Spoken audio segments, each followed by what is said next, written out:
accepting our new self. You can't go back.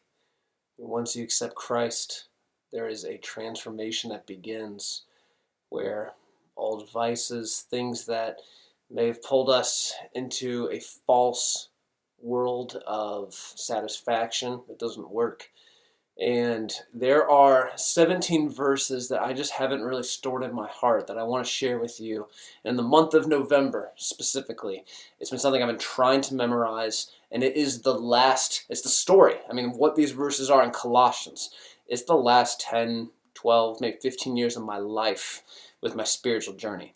So I'm very excited to dig into Colossians chapter 3, 1 through 17, and I'll put all of these verses right in the description of this video. And as you hear these verses, just allow God to open your heart and your mind to specific things that apply to you. This is seen in so many of my journals where I just refuse to accept the new self, where the filter in my life, everything is through the lens of Christ, and that's where I need to be, but I resist. So, whatever those things might be for you, just open your heart. Here we go. Chapter 3, verse 1. Therefore, if you have been raised up with Christ, keep seeking the things above, where Christ is seated at the right hand of God. Set your mind on the things above, not on the things that are on earth. For you have died, and your life is hidden with Christ in God. When Christ, who is our life, is revealed, then you also will be revealed with him in glory. Therefore, consider the members of your earthly body as dead to immorality, impurity, passion, evil desire, and greed, which amounts to idolatry. For it is because of these things that the wrath of God will come upon the sons of disobedience. And in them you also once walked, when you were living in them. But now you also put them all aside: anger, wrath, malice, slander, and abusive speech from your mouth. Do not lie to one another, since you laid aside the old self with its evil practices, and have put on the new self, who is being renewed to a true knowledge according to the image of the one who created him. A renewal in which there is no distinction between Greek and Jew, circumcised and uncircumcised, barbarian, Scythian, slave, and freeman, but Christ is all and in all. So as those who have been chosen of God, holy and beloved, put on a heart of compassion, kindness, humility, gentleness, and patience, bearing with one another and forgiving each other. Whoever has a complaint against anyone, just as the Lord forgave you, so also should you. Beyond all these things, put on love, which is the perfect bond of unity. Let the peace of Christ rule in your hearts, to which indeed you are called in one body, and be thankful. Let the word of Christ richly dwell within you with all wisdom, teaching and admonishing one another with psalms and hymns and spiritual songs, singing with thankfulness in your hearts to God.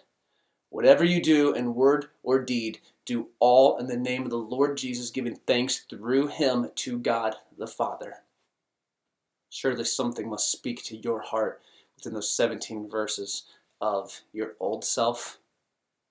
It's found in the glory of Christ is the only way we can live in our new self, and then what that fruit bears. What stands out to you, you who are watching? For me, those last 10 to 15 years, I'm 29 right now, and a new chapter is about to begin. But it's been just for me shedding a lot of my disobedient ways. So I look at verses 5 and 6. Therefore, consider the members of your earthly body as dead to immorality, impurity, passion, evil desire, and greed, which amounts to idolatry. How many times I get derailed and I allow some other part of my flesh to try to bring more satisfaction and contentment than what God's ways are with my new self. And that's what this is about.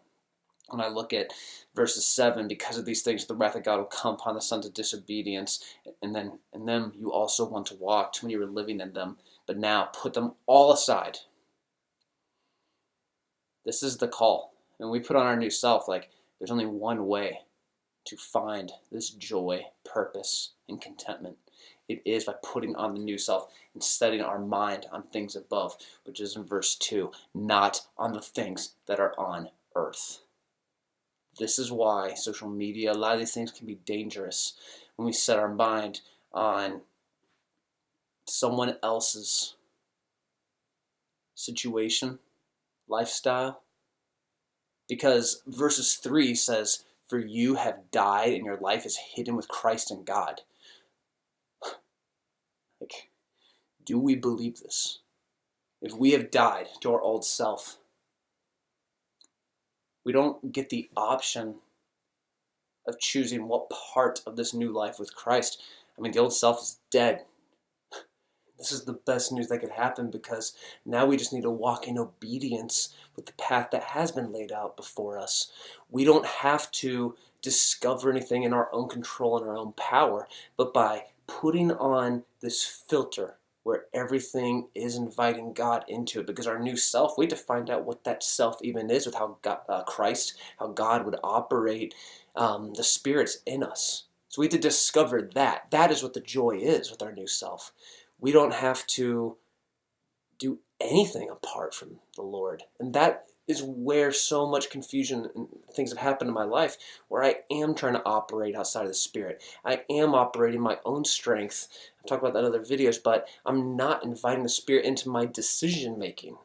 I'm inviting Him into my morning routines, maybe when stuff gets really tough, but I'm not inviting Him into true sanctification in every little thing that I can make decisions on can be with Him. You see the good news in this? With our new self, we're not alone. But how many times have I fallen to sin because of loneliness? That's where Satan's just really wanted to take control. We will be forever changed.